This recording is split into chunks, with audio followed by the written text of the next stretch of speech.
আজ সকাল সকাল আমরা বেরিয়ে গেছিলাম এমকেপি ক্লাবের উদ্দেশ্যে। আজ সেখানে ছিল ছোট্ট একটা শ্রাদ্ধ অনুষ্ঠান। সেটা সম্পূর্ণ খাবার দায়িত্বটা রাজু স্যার আমাদেরকে প্রচণ্ড ভরসা করে দিয়েছিলেন এবং আমরাও সেই মতো তোড়জোড় করে কাজ শুরু করে দিয়েছিলাম। আজ আমরা মোট 150 জনের জন্য খাবার আয়োজন করেছিলাম। আজকে মেনুতে ছিল শাক, গন্ধরাজ লেবু, সাদা ভাত, শুক্তো, মাছের মাথা দিয়ে সোনামুগ ডাল, বেগুনি, ধোকার ডালনা, কাতলা ভাপা, আমের চাটনি, পাঁপড়, রাজভোগ, আইসক্রিম ও হজমোলা।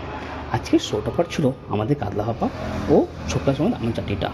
তাছাড়াও প্রতিটা খাবার ছিল অতীব সুস্বাদু।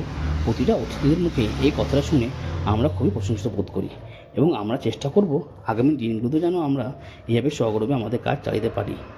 আমি আমাদের গ্রাউন্ডের প্রতিটা টিম মেম্বারের কাছে অসংখ্য কৃতজ্ঞ যে তারা প্রচণ্ড গরমে অক্লান্ত পরিশ্রমের দ্বারা আরও একটা অনুষ্ঠানকে সফল রূপ দিয়েছে। রাজু স্যার, আপনি যদি আমাদের ভিডিওটা দেখে থাকেন তাহলে প্লিজ কমেন্ট করে জানাবেন আপনার আমাদের কাজ কেমন লেগেছে।